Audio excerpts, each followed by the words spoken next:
Topping today's news, a memorial set for the 13-year-old murder victim, a spike in COVID numbers, and the latest on the number of murders so far this year.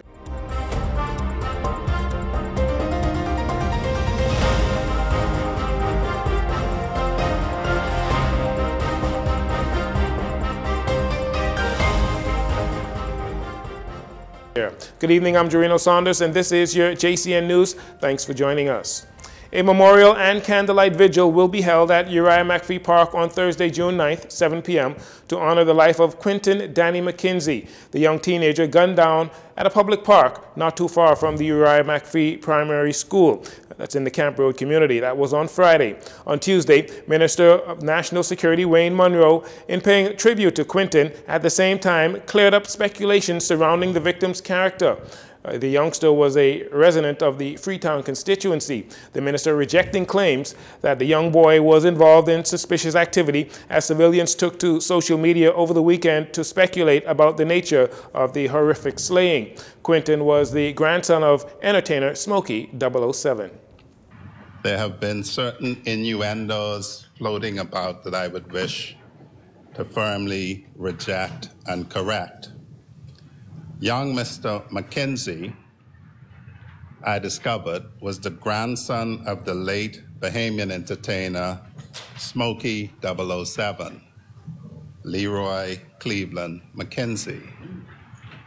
And you know, Smokey 007 has a very famous song we'll all know called Nobody's Child.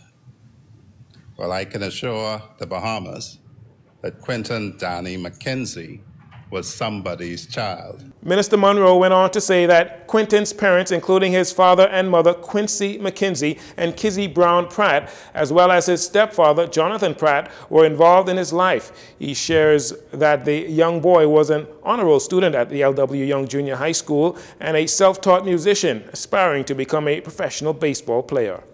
He was a self-taught musician and rapper. He played 5 instruments.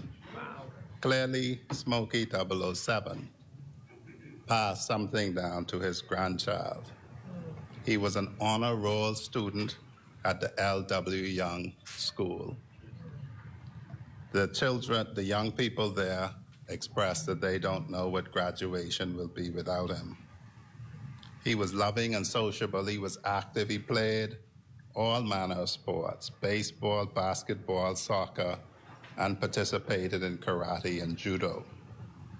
He would pester his brothers to go to the park, ironically, where he met his death, to play basketball. He participated in school events and church events. He had already determined that he wanted to become a professional baseball player. Young Quinton was also a packing boy at Super Value, saving his money in the hopes of one day attending college. That said, Minister Munro contends the fatal matter was a result of a lack of love in communities, further contending that more love is needed in communities, and until that happens, we will see more situations like these. Investigations into this heartbreaking incident are still underway. In news from the courts, 3 young men spent their first night on remand at the Bahamas Department of Corrections following their arraignment in the magistrate's court on Tuesday. One of them charged with 4 separate murders. 21-year-old Shanton Swain of Fairfax Street, Ridgeland Park, is accused of the shooting death of Leonardo Colley and Theodore Thompson on March 17th. According to police, on the day in question, 2 males and a female were shot on West End Avenue in Market Street. Colley died on the scene while the male and female were transported to hospital. A day later, Thompson succumbed to his injuries. Swain was also charged with conspiracy to commit the murders. Further, he was accused of killing Michelotte Merlin on April 6th in Hollywood subdivision off Cowpen Road. Additionally, Swain, 35-year-old Cameron Marshall, and 23-year-old Marvin Smith were charged with the May 24th shooting of Robert Black, a.k.a. Black Boy, while in Ridgeland Park. The trio was also accused of conspiracy to murder Robert Lee. They were not required to enter a plea. They were all remanded until December 7th. 13 men lost their homes yesterday while their fishing boat caught fire while they were on it. The Carol Pan vessel has been stationed at Pardusky Dock for more than 7 years. Kim McQueenie, one of the crew members on the fishing vessel, who could only stand as firefighters fought to extinguish the blaze, say they have no idea how the fire started. However, they had just installed a new generator and were doing electrical work that day. Mr. McSweeney, who has lived on the boat for the past 9 years, says he has hopes that the boat can be salvaged, but by the looks of the damage, it will be too expensive to fix. Minister of Agriculture and Marine Resources, Clay Sweeting, who was on the scene at Pardusky Dock shortly after 5 p.m. on Tuesday, offered the crew a one-night stay at a hotel on Paradise Island. According to Mr. McSweeney, the crew intended to return to the vessel today to properly analyze the extent of the damage and to salvage any personal items they could. Mr. McSweeney added that the boat will be taken back to its home port in Spanish Wells, Eleuthera. After a few months' break to improve its online platform, the Bahamas' first crowdfunding platform, Arawak X, revealed the newest company and the offerings on its website, arawakx.com. We hear more on the new investment opportunity in this next report.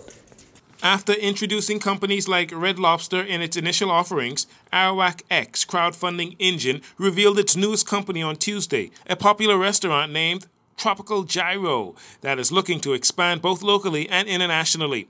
The proprietor is veteran chef of 30 years, Chef Kevin Culmer, who shared his dream and reasons for seeking funding from the Bahamian public. My vision from the time I started Tropical Gyros was, beginning with the end in mind. And the end in mind has always been to franchise internationally. I think that I've been able to create a brand that can compete on the global stage. And the most important thing about that for me is the fact that it was created here in the Bahamas with a Bahamian flair to it. That's the vision that's driving everything that we do. And it's the reason why I'm coming out to the crowd. So in order for that to happen, in order for us to really expand and show that we can support multiple locations logistically, we need the production distribution center where all of our sauces, seasonings, and dressings are made to ensure consistency across the board at each location.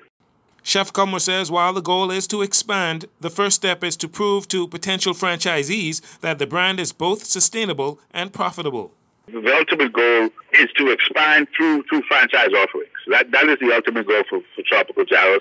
We want to provide opportunities for persons that want to become entrepreneurs. We have a playbook, we have a model. I always tell people, don't reinvent the wheel. We have a brand that's working.